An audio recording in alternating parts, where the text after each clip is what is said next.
हाम्रो जुन चाहिँ यो शरीर छ नि, यो शरीरले तपाईँको कहिले कुरै सुन्दैन। हाम्रो जुन चाहिँ यो शरीरले तपाईँको कुरा सुन्छ भने चाहिँ यो शरीर बिमारी नहोए भन्दाखेरि बिमारी हुन्छ। कुरा सुन्यो सुनेन नि। यो शरीर नमरे भन्दाखेरि मरेर जान्छ। कुरा सुन्यो सुनेन नि। सुन्दैन यो हाम्रो शरीरले कुरै सुन्दैन। यो किन सुन्दैन भन्दा यो शरीर हाम्रो हदै होइन। यो चाहिँ हामीलाई एउटा जस्ट कार्य हेतु मात्रै लगेको। के कार्य भन्दा चाहिँ जति पनि तपाईँले पाप कर्महरू गर्नुभएछ त्यो पाप पखाल्नुलाई एउटा तपाईँलाई शरीर मात्रै दिएको है त। यो चिजलाई बुझ्नु भएन भने तपाईँहरूले मनुष्य चिजलाई नि बुझ्नु हुँदैन, केही पनि बुझ्नु हुँदैन। यो संसारमा कमाउँछु, बिल्डिङ ठटाउँछु, मरेर जान्छु। लास्टमा तपाईँको छोरा छोरी नाता नाति को हुन्छ त्यो बिल्डिङको मालिक कसैलाई थाहै छैन। त्यो लास्टमा यो धरतीमै माटोमा समाहित भएर जान्छ। के फाइदा? न तपाईँको हो न कसैको होइन। भक्कु पैसा कमाउँछ कसको हुन्छ? कसैकै हुँदैन।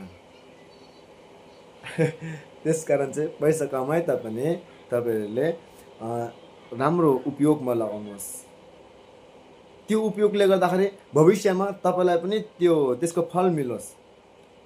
अहिले होइन, भविष्यमा तपाईँले गुम्बामा दान गर्नुभयो भने म गुम्बामा दान दिन्छु, गुम्बामा के छैन त्यो चिज तपाईँले दिनुभएछ भने चाहिँ त्यो पैसाले त्यस्तो राम्रो उपयोग गर्नुभएछ भने चाहिँ त्यो तपाईँले फल पाउनुभयो।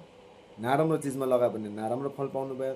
तपाईँले त्यो धन सम्पत्ति पनि तपाईँले पाएको होइन नि, तपाईँको लेले गर्दाखेरि पाएको। तपाईँले पूर्ण जन्ममा राम्रो काम गर्नुभयो, अरूलाई दानहरू दिनुभयो भनेर मात्रै तपाईँहरू पैसा माथि बढेर जानुभएको।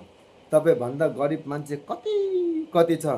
हिलोदेखि भात निस्काएर खाने, डस्टबिनदेखि भात निस्काएर खाने, भोकै प्यासो सुत्ने, एउटा दानाको लागि तर्सिने हो त्यस्तो व्यक्तिहरू पनि छ। त्यसकारण चाहिँ म गरिब छु भनेर पनि आफूले सोच्ने होइन। त्यो म गरिब छु भनेर सोच्यो भने त्यो तपाईँको भुल हो। म गरिब छु भनेर सोच्यो भने, म अमिर छु भनेर सोच्यो भने त्यो तपाईँको भुल हो। त्यो एउटा चाहिँ के हो भन्दाखेरि चाहिँ त्यो एउटा सपना मात्रै रहन्छ हाम्रो।